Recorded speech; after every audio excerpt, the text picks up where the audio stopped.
Good morning, Charles. Good morning, Dan. It's been a while since we recorded one of these. How you doing? I'm well. I'm well, thanks. How are you? Good. We're both in some different locations than we usually record from. I'll go first. I am at the Rosen Plaza in Orlando.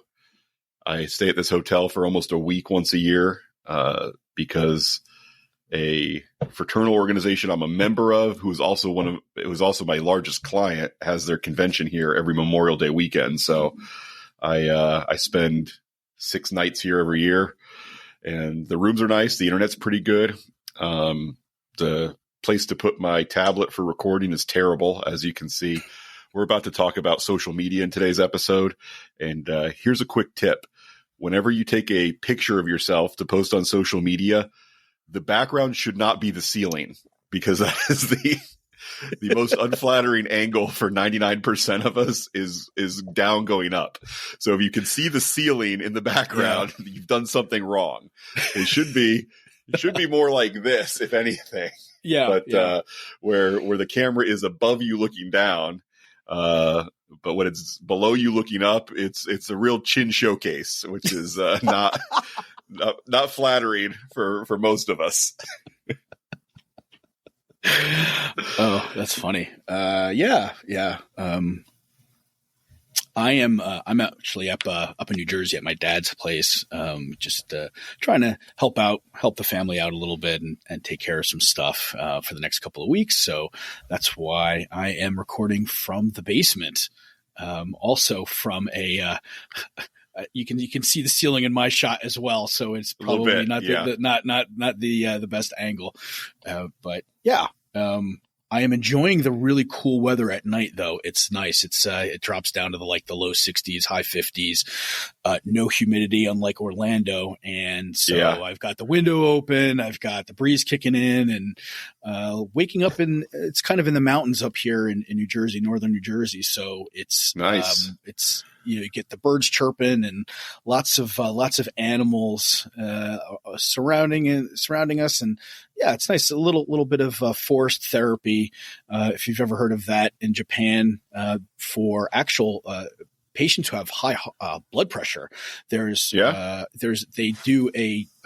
sounds like it's almost like medically prescribed, where they will take people with who are suffering and go out to the forest for a day or two, and you basically just sit in the forest and listen to nature. And it's statistically significant to show that it actually does reduce their blood pressure, no medication or anything else like that. And they call it, I think it's forest therapy or forest immersion, something like that. And it's a fairly common practice in Japan. There's some fancy Japanese word for it that I don't know, but so I'm getting a little of that, and it's nice. Yeah, that does sound nice. I've actually scheduled a trip to New Jersey. Why would you do that on purpose? October 1st. Well, there's another Mammoth March that I'm going to do. Oh, okay, cool. The one in New Jersey is the only one this year that offers a 30-mile in 12 hours option. 30 miles. Wow. So we didn't even talk about the last one that fell short of your 20-mile, by the way. I guess I'm pretty sure we didn't talk about that on the podcast. Yeah. So, because of some flooding at the state park where they had it held this year, up in eastern Tennessee, I only got done around 18 miles. Now, it's not that I gave up, so I don't feel so bad about it. It's they reduced the course for everybody who did it. And so I got 18 miles done instead of 20. Still pretty tired. It was not nearly, the trail was a little rougher than it was in Florida last year when I did it. But to be honest, I wasn't as tired. It was not as hard on my body the second time as it was the first, even though there was more elevation and a little bit more sort of rough, wet area. Like I had to walk across a stream at one point, and wow. Thankfully my Gore-Tex shoes held up.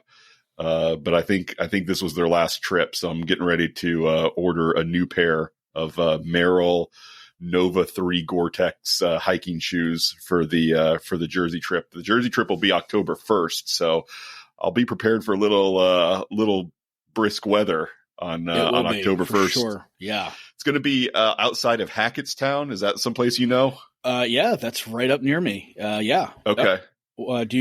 So is it actually in Hackettstown, or is it a neighboring town? It's close. The Hackettstown, I believe, is where the hotel the really super cheap hotel. No hostels up in that area, so I have to go with a bargain basement hotel instead. Let me see where the actual march is going to be. It's not a big tourist area, but that's right where I grew up. So not far from there. Used to go shopping in Hackettstown. Yeah. Oh, is that like where you did your back to school shopping? No, we went that was the Rockaway Mall. That was a little closer. Oh, okay. But, but there's a hobby store in Hackettstown. I was really big into remote control cars, and nice. That's where the one store that had all of it was a monster store. It was great because they had all the different motors, so you could like upgrade you get the base package, and then you could upgrade the motors on them and the tires and everything else like that. And they had all this stuff along the wall. You could see the different kinds of tires and motors, and yeah, it was really exciting going in there. My neighbor used to race with me, and we really got into that for a few years when I was younger. I enjoyed that. It was fun. I used to enjoy like reading the magazines about RC cars. I never really had anything fancier than like the Tyco stuff that they sold at Toys R Us. I never had like a real hobbyist remote controlled car.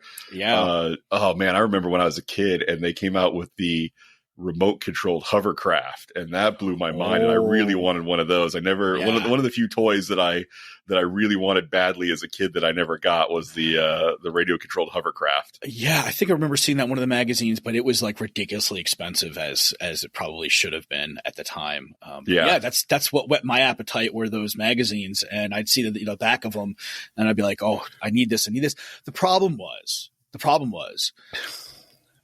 they were so fast that you really needed to be almost a surgeon on those remote controls in order to control them properly. And I mean, before you know it, the thing would flip over, and then you just broke, $100 worth of stuff on the car. And, as a kid, that the $100 didn't come easy, at that point. So it was a little mixed blessing. Yeah. My grandfather and I got for Christmas one year, I got a remote controlled airplane, and it was back when remote controlled airplanes were still pretty crazy expensive, but this was like a lower end one. It was the body was mostly made out of styrofoam, and we flew it once and it got out of range, and so then it just circled until it ran out of gas. Oh no. And then it crashed over by a lake, and we actually found it, and we were able to recover the body. And it landed in like some cattails, so it didn't even hit very hard. Oh, nice. And we promptly put it back in the box and took it back to the big Walmart in Winter Haven and got our money back and said, this hobby is not for us. Yeah. How are you supposed to know when it gets out of range? Back then, I mean, I'm sure these days there's some sort of warning indicator, but yeah. Wow. But and now I think most of the people, I mean, unless you're really into aviation specifically, if you're just a hobbyist that wants to fly something, everybody's doing the drones with the 4 propellers now because they're so much easier. I mean, you can program them, you could view them and see what they see. And I mean, if I was a kid now, I would not have any time for a remote controlled airplane. I would absolutely, want to play with a drone. Yeah. And between the cameras you get on that and stuff to be able to, Oh yeah. Yeah. That's cool stuff, I was really into model rocketry when I was a kid. I loved building the little model rockets and shooting them up. And the great thing about those was they were so cheap. If you blew one up, or if you couldn't recover it, if it just went bye. I mean, when I was a kid, the kits that they came in were literally like $3.99, $4.99, $5.99 for the kit, and you just build it and paint it. And if you destroy it, no big deal. I like that. I missed out on that. Yeah, model rocketry was a lot of fun. I built one that was called the Mean Machine, and it was 6 feet tall, and it was essentially just paper towel rolls that you kind of joined together. Okay. but you did enough of them that it was 6 feet tall, and you put like That's the still biggest impressive. engine in it. Yeah. It was a lot of fun to shoot off, and when people were around watching you shoot it off, they really thought something was going on. I brought it to school when I was in 6th grade and arranged it with my science teacher, and we fired it off in the field outside of the middle school. And why'd you need to get a clearance from NASA for this? I did think about, I wonder if you put some metal on it or something, if you got it high enough, if it would show up on any, the local airport's radar or anything like that. I don't know if they were so light, probably not, but I don't know. It'd be, they had one that, had 3 stages where you actually put 3 of the little, model rocket engines in it, and the bottom would after it burned out, it would light the middle one, and then the middle one would burn out and light the top one. That's that cool. That thing went like 5,000 feet up. It almost went a mile up. Oh, you'll catch somebody's attention with that.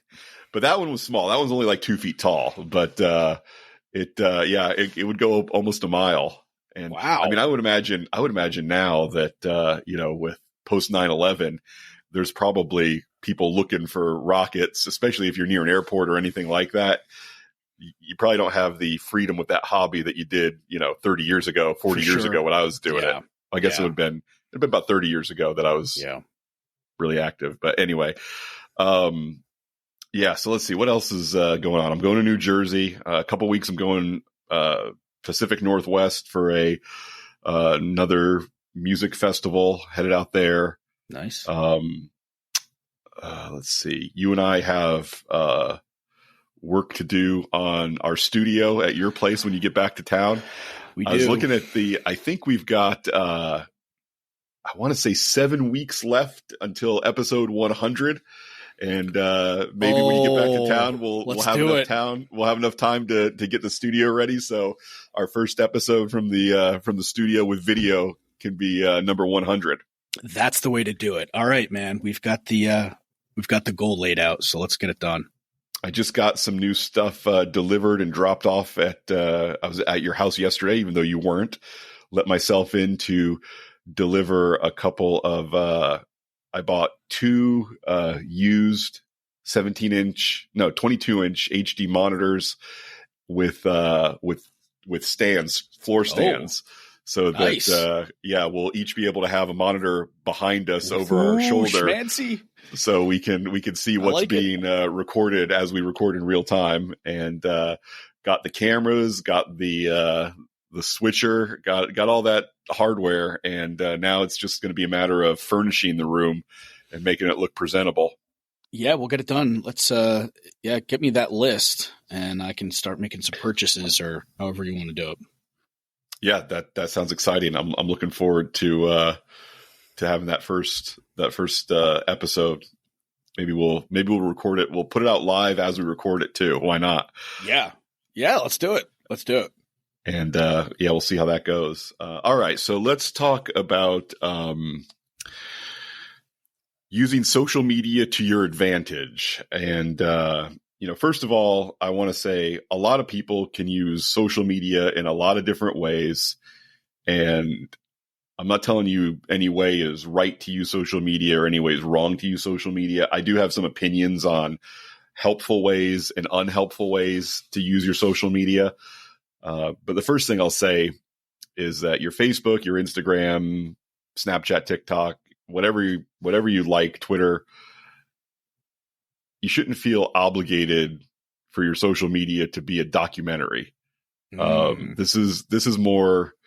You don't have to record everything in your life as far as quantity, and you don't have to record everything in your life as far as your ups and downs.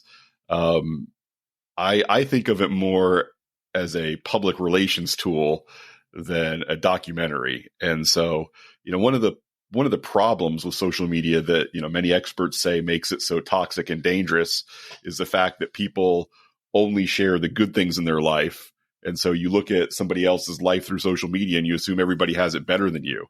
And you know what? Guilty. I do that 100%. I share the fun things and the good things in my life. I don't, if I'm feeling sick or if I get a flat tire, I don't have a lot of interest in going on social media and complaining or sharing, hey, life's not going so good. I'm having trouble with this, that, or the other.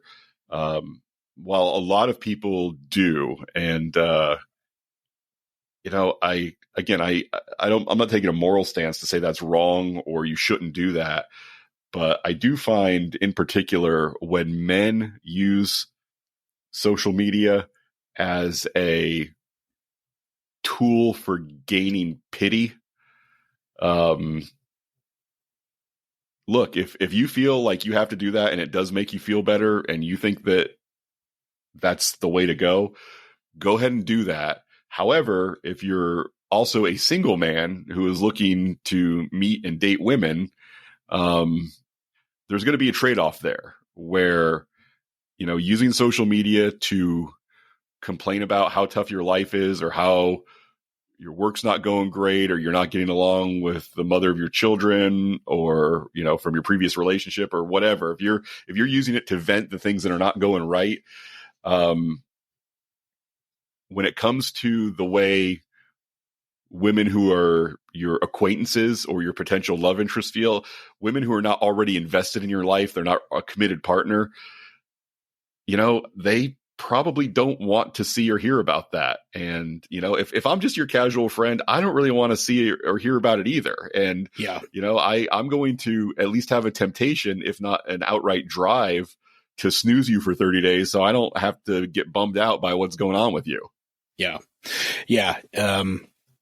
What's interesting is it's an interesting dynamic when somebody does that online because it's different than if they actually gave you a call and were upset about the same thing and kind of, complaining and things like that. I'm just kind of putting myself in the position of if I received the call versus I saw the post on social media. To me, by putting it on social, it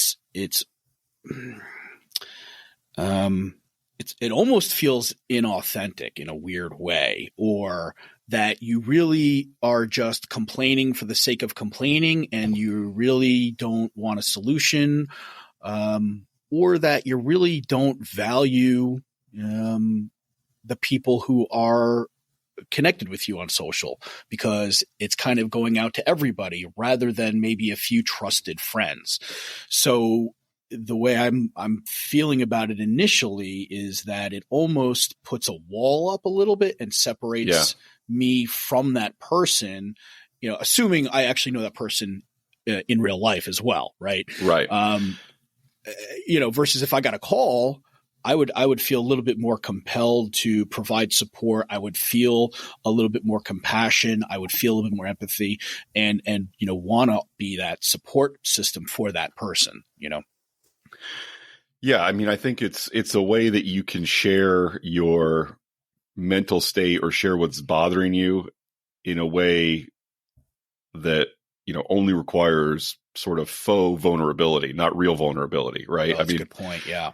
It's almost the same as, swiping for matches on Bumble or Tinder. I mean, if you swipe right on somebody and they don't swipe right on you, there's no real rejection that's taken place. You're not being confronted with the fact that they are choosing not to match with you. You don't know what happened. Right. Where, if I'm going through something rough and I post it on social media and Dan just ignores it, I don't feel like Dan has, rejected me. He's just not reacted. Maybe he didn't see it. Maybe he saw it and forgot to react or whatever. Or if I call you up and say, "Hey Dan, I'm going through something and I could really use an ear to lean on or a shoulder to cry on," and you're like, I'm not feeling it. Maybe call me when you're feeling better. I mean, that would be that's that would be brutal. That would be really hard. Yeah. But if I just throw it on social media and I only see the positive reactions and I don't see any of the people who are like, here goes Charles again complaining about stuff, then all it feels like to me is positive. But it's also, and Rob and I discussed this a couple weeks ago, the affirmations that you get when you post something difficult on social media and a bunch of people give you the like or the heart or the little hug emoji, it's really just empty calories. It feels like you're getting support, but it's not really support. When all your friends have to do is click something on their phone or on their computer to say, hey, checking in, letting you know that I saw this. It's not really support in any kind of meaningful way, in my opinion. It's something else, and it's not something else that's evil or wrong. And I'm not telling people don't do this anymore, but I am saying, there will be potentially unintended consequences and unintended costs from being that open with your social media, where you use it as a venue to showcase your difficulties, and you get some light encouragement when you're going through something tough. And I mean, I can see why people do it, because sometimes that light encouragement may be the only thing that they have. Maybe that is one of the few support resources that they have. So even that hug emoji is more than they were getting without social media. Maybe they don't have that in real life. And so maybe that's what they rely on, and that's what can kind of get them through the day, or maybe start a trend where things are, maybe going a little bit better. But like you said, there are some costs to doing that, and to relying on that very, fragile form of support, versus, making a little bit of effort, and seeking out support in other areas, whether that's, going out and trying to build, a network of people that can support you, whether that's through meetup groups or, friendships or hobbies that you do, and meeting people in real life, and building that support system. That takes time and effort and energy, for sure. And I'm not saying that's an easy thing to do, but, I think it's worth the investment, because you're going to get a better quality experience, better quality support, and there's going to be less negative consequences by, when you do share the problems you've got. Yeah, I agree. So, I mean, just, guys, just, again, we're not telling you if you're doing this, you're not doing anything wrong. You're not doing anything you need to stop. But if your goal is also to, meet the kind of woman that you'd like to be in a relationship with, just know that, sharing the day-to-day difficulties that you have on social media could play a part in the bigger picture of the way she sees you and what she thinks of you. So let's talk a little bit about the things you should be posting instead, if that's your goal. Leave behind the things you shouldn't be posting. It really centers around a discussion of what do most women find attractive, and how do you demonstrate that using social media. It's very similar to the kinds of pictures and things you would put on a dating profile, where for success on dating apps, as well as success on social media, in my opinion, you either need to be really good looking, really interesting, or both really good looking and really interesting. And being really good looking is more in your control than you may think that it is. But being really interesting is 100% in your control. You can choose, you can be boring today and choose to be really, really interesting tomorrow. And all you have to change is the behaviors you engage in on a daily basis. So, I recommend, be as good looking as you're capable of being, but definitely be as interesting as you're capable of being, and showcase that. So, what kind of things does that include? Well, that includes doing things that other people are either afraid of doing or find too unpleasant to do, but not stupid things. Okay. So for example, what are some of the things that people are afraid of? People are afraid of heights. Spiders. People are afraid of spiders. So yes, get a lot of pet spiders and the women will be going crazy for you. That's what we're saying. That's the advice. That's how I do it. Arachnids, reptiles. I mean, yeah, poisonous snakes, spiders, absolutely. All the critters. Yeah. So, other than that, certainly being photographed with a spider who is not your pet spider, I don't know. You could have mixed opinions on that, but I would say, engaging in things that, would challenge a fear of heights, engaging in things that would challenge a fear of public speaking, doing things that, don't look very comfortable, such as, hiking, camping, mountain biking. I mean, doing things, going on long excursions, whether that's fishing trips or just, backcountry travel, whatever it is, things that are difficult but rewarding, and things that don't involve sitting on a couch watching TV or playing video games. Those are the things that will make you, they won't make you look more attractive. They will showcase your actual attractiveness. And I think that's the key. Don't do things just because they'll make you look attractive. Do things that you enjoy and things that you find fulfilling, and post good pictures of those things, so that you can showcase that part of you. I think a lot of that comes down to showing you making some sort of physical effort, right? And that it shows that you care about something, and you're willing to invest energy into something. So, because people could be passionate about and feel fulfilled by playing video games. I mean, a lot of people do, but that, I feel, the difference is between that and, showing that you're going hiking or camping or, doing something else. That I think the difference there is the amount of physical effort that's required in doing that. And I think that kind of goes back to our ancestors, and really in terms of survival and being able to gather resources and provide, all of those things required back then physical effort. These days, you can get rich playing video games and provide through, earning the money. And these days, but we're not wired that way. That is not the way our brains are wired. That is not the way our attraction is wired. And I think you're really kind of doing yourself a disservice if that's really all you are about. I'll be honest with you when it comes to attraction to the other opposite sex, right? Yeah, it reminds me of what we were talking about with the run group you've been going to, and that Kurt's been doing for a while, where that I haven't been to in 2 months now. Yes, go ahead, keep going. That's the one where you were commenting on, not that you were surprised or taken aback, but you were pleased that everybody that you interacted with seemed to be nice people who had something going on.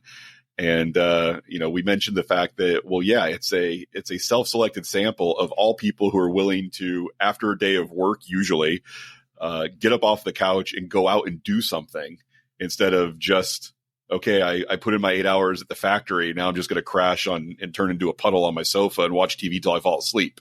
And so just the fact that they've got that energy and they've got that drive to do something at the end of their workday. Yeah.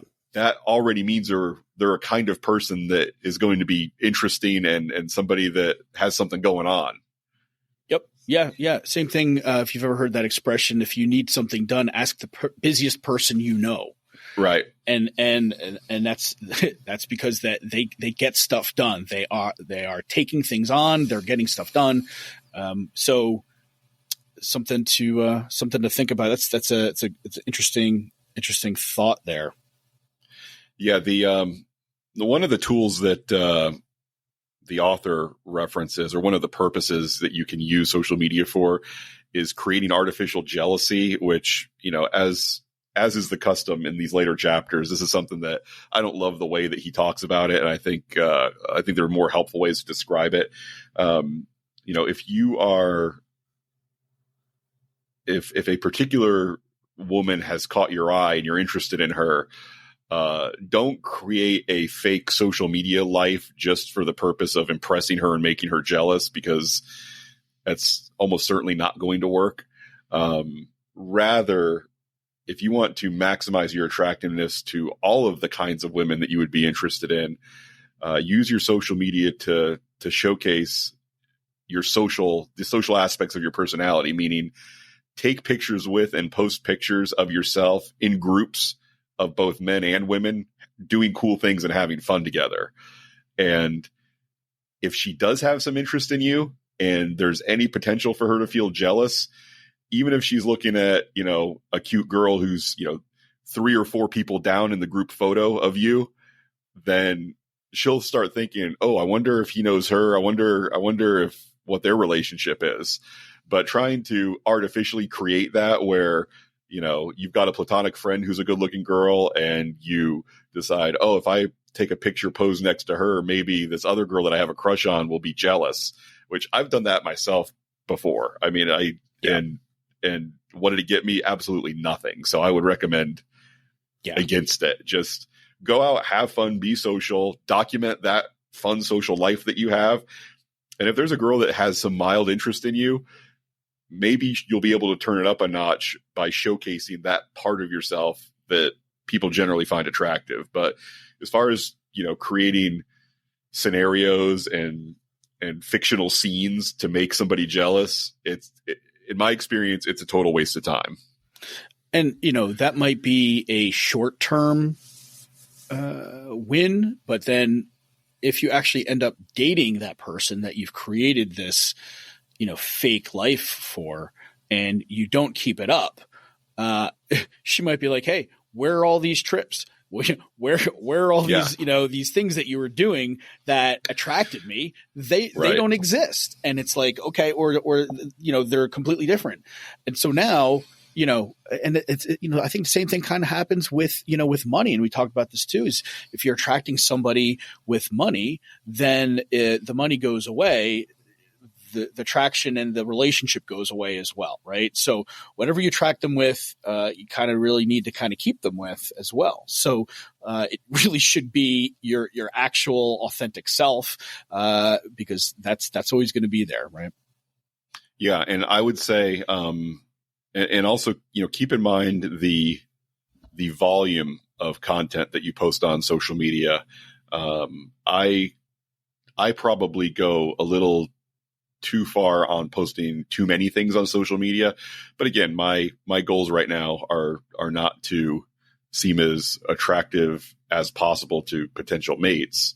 I also post things that I'm sure that the author of this book would consider too cute or too silly to post to optimize my chances for generating attraction. But I don't really care because I post what I want to post, and my goals are, to share the things with the people that I'm connected to that I find interesting and I think they would find funny or interesting as well. Whereas if my goal was, solely, I'm a single guy and I'm out there to go on as many dates so that I can meet the perfect girl, then I would probably change my strategy from what it is right now. But, I'm comfortable with the way I use social media at this point, and it's meeting my goals right now. Yeah, I mean, it really comes down to a marketing concept. Like, who is your avatar? Who is your ideal client? Who is the audience that you are creating content for, right? And if you are a single guy, then it's going to be mostly an audience. Most likely, a lot of that audience is going to be people that are fairly known as like a cold audience or a slightly warm audience, where either they don't know you at all or they only know you a little bit. And so the nature of the content that you're putting out, if you're marketing yourself to them, is going to be different than the people who, if let's say, like your situation, you are marketing to people who know you fairly well. So the content that you're putting out is more your authentic self, the things that you really enjoy, and it's not, it doesn't need to look, polished and like some sort of, way where you are building the ultimate level of attraction, right? Because we already have a familiarity with you. We already like you. You don't need to kind of prove anything or build anything. It's more, hey, what are you up to? And I just did this cool thing. So I think, in this sense is, what kind of relationship do you have with the people that you are trying to post for? Right. Yeah. No, yeah, exactly. And, I would say even if you are trying to attract people, it's important to do that in an authentic way, because like you just said, Dan, if you attract somebody with a fake persona, then how long are you going to be able to keep that up once you get the person that you're interested in? But you can also, you can be authentic, and you can also choose to emphasize certain aspects of your personality with your posting without being a fraud or without being fake. Yeah. I mean, if you're looking to attract women, then spend your time posting things that sort of verify that you are strong, masculine, social, those things that women find valuable, and spend a little less time sharing the fact of how quirky you are, or, how weird the weird things that you're into, things like that. So, you can definitely sort of point the spotlight where you want it to, but still shine it on pieces of you that actually exist. Yep. That's a good way of putting it. All right. Let's see. There was one other thing I wanted to talk about from this chapter. It's a relatively short one, and I didn't want to spend too much time. I did want to say, careful with the, and careful with the posting something every day. One thing I find to be unappealing to me personally is any post that can be considered a thirst trap, whether that's made by a man or a woman, where it's clear, like, you're seeking attention by trying to showcase how attractive you are. Like, I've got one acquaintance, person I'm connected with on social media, friend would probably be too strong a term. And he posts a video of himself working out in the gym every day. And it's a lot to, and this is not somebody who he does not have the body of a competitive bodybuilder.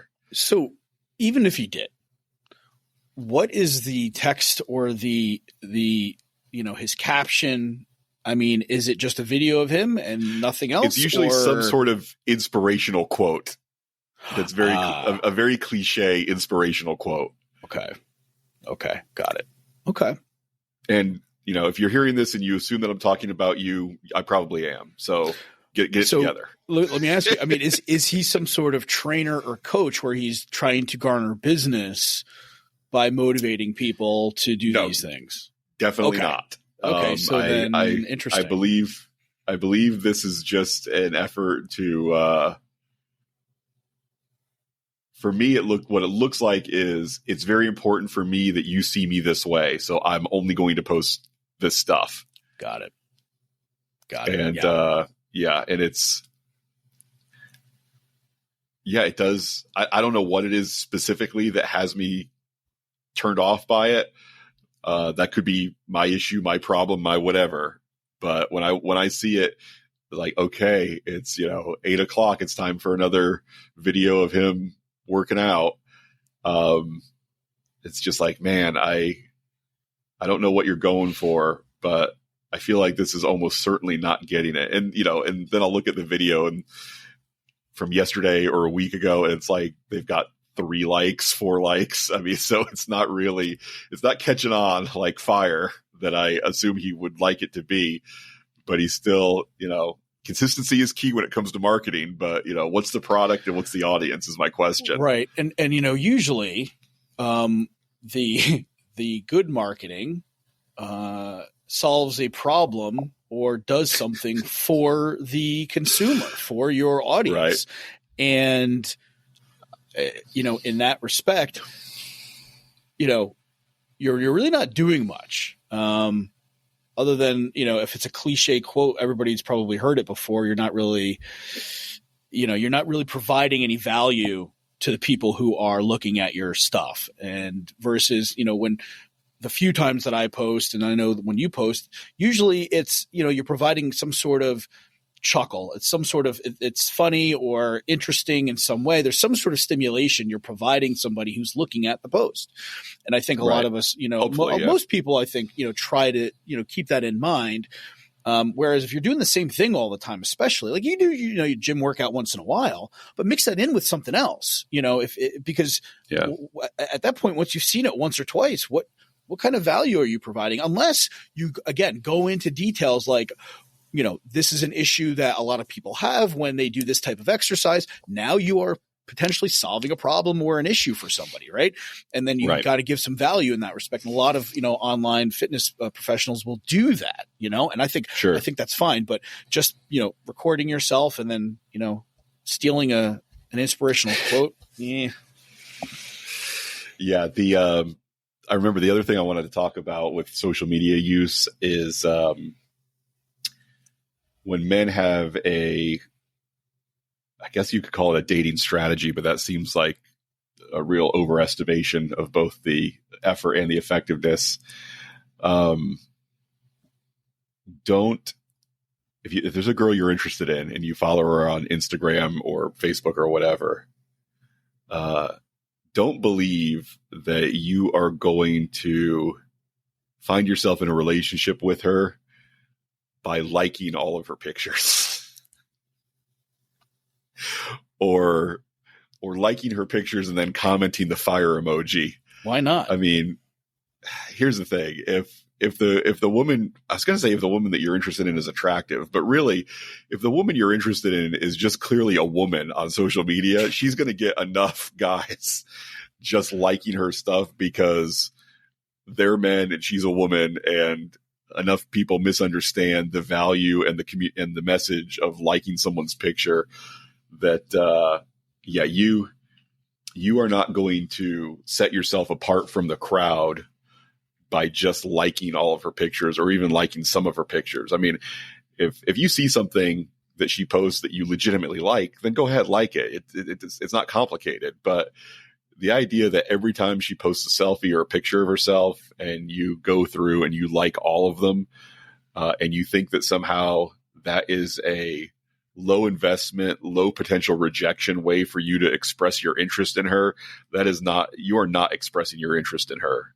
Or at least not in any way that she's going to find compelling or attractive. And that's, I think I've mentioned before, I like to pop in on some of the relationship and dating subreddits and offer opinions and advice to people. Mm-hmm. And the biggest thing I find myself telling guys all the time is whatever way you choose to communicate your interest to a woman, the lower your risk of rejection in the method that you choose, the less attractive it's going to be and the less impactful it's going to be. When you pick ways to communicate your interest in ways that mitigate or minimize your potential rejection, it also minimizes your potential attractiveness to the woman. That's I totally agree. Why do you think that is? What's going on there on a subconscious level? I think what you're communicating is, if I tell you that I like you and you say no, I either won't be able to handle that or I won't have other options. And so I need to soften the potential blow of your rejection as much as possible, because if I directly come out and tell you, hey, I'd like to get to know you better, will you join me for a coffee after work? And you say, no, thank you, I'm not interested. I won't be able to handle that. So I have to pass you a note, or I have to ask my friend to tell you that I like you or something like that, because just walking up to you and telling you what's on my mind might result in you telling me what's on your mind. And if it's not the thing I want to be on your mind, I won't be able to handle that. So let me come up with some strategy where I can protect myself. Number one is protect myself. A distant number two is let you know that I'm interested. Yeah. And then I think on a subconscious level, it also shows how much difficulty and, I guess, you can handle from life, from other things. If you are scared of a basic conversation with a woman, what else are you scared of? What kinds of things are you going to be able to provide and add to this woman's life versus the other way around, where you come across passive aggressive and you're meek and you're timid about it? now you're almost a burden. If that woman were to get with you in some sort of relationship and you were to, explore a life together, to me, I would feel like this person's a burden. Why would I want to, this is not adding to my life. This is taking away from my life. And I know that goes way down a rabbit hole, but I feel like on a subconscious level, all of those things are being communicated. You are somebody who is then needy and not going to add anything. You are going to be a burden to somebody else. And I know that's not, and again, look, I'm not saying that you always have, the dynamic of relationship is it's not a give and take and you don't get support from the other person, but you don't want to lead with that. Yeah. I mean, we are, we're running 10,000-year-old hardware, software, and firmware. And, even though our society isn't the way that it used to be, our bodies and our brains are pretty much exactly the way they used to be in some very important areas. And, if you communicate to a woman, I can't handle you saying no thanks to coffee after work, then how does she think I'm going to be able to handle it when the barbarians are at the gates, Yeah. So, that's the biggest thing. I would recommend, don't use indirect methods to try to express your interest, because either they won't get that that's what you're doing, or they will get that that's what you're doing and it will make you less attractive and turn them off. And some other guy who is willing to just flat out, send them a DM on their Instagram and say, hey, this picture interested me. I'd like to find out more about it. Can I buy you coffee after work tomorrow? There's a higher potential for rejection there. So the fact that guy is willing to take that step makes him more attractive. Yep, for sure. Okay. I think that pretty much covers the big ones that I wanted to cover on social media. Next week, we're going to talk about texting and calling, and the advice that this author gives in most of the realm of texting and calling, I do agree with, which is, a quick preview. Don't text and call too much, because the more information you give away through texts and calls, the less excited people are going to be to spend time with you physically in person. And physically and in person is where the magic happens, not over text conversations. Absolutely. I've made that mistake myself with matching with people online, and I've given way too much information, and then when it comes time for a meet, I get ghosted, and it's just like, okay, I guess, I don't know, maybe I don't know exactly what it was, but it seems like the more I communicate, through the messaging app or through texting or the phone, the less likely they are to want to meet up. Yeah. And if that meetup does happen, I mean, look, and I've done it too. I can come up with, topics for small talk, but if my life story and a lot about what I'm interested in, stuff like that, then there's no mystery for that first date. And that, that mystery creates tension, and that tension is what creates the anticipation of, I'd like to see this guy again. And if you hand all that stuff over with little blue bubbles on your phone, then it's not going to be as exciting to spend time with you in person. I agree. All right, cool. So that's what we will get into on our next episode, and I will chat with you later, Dan. All right, have a good one. Talk to you later. Bye.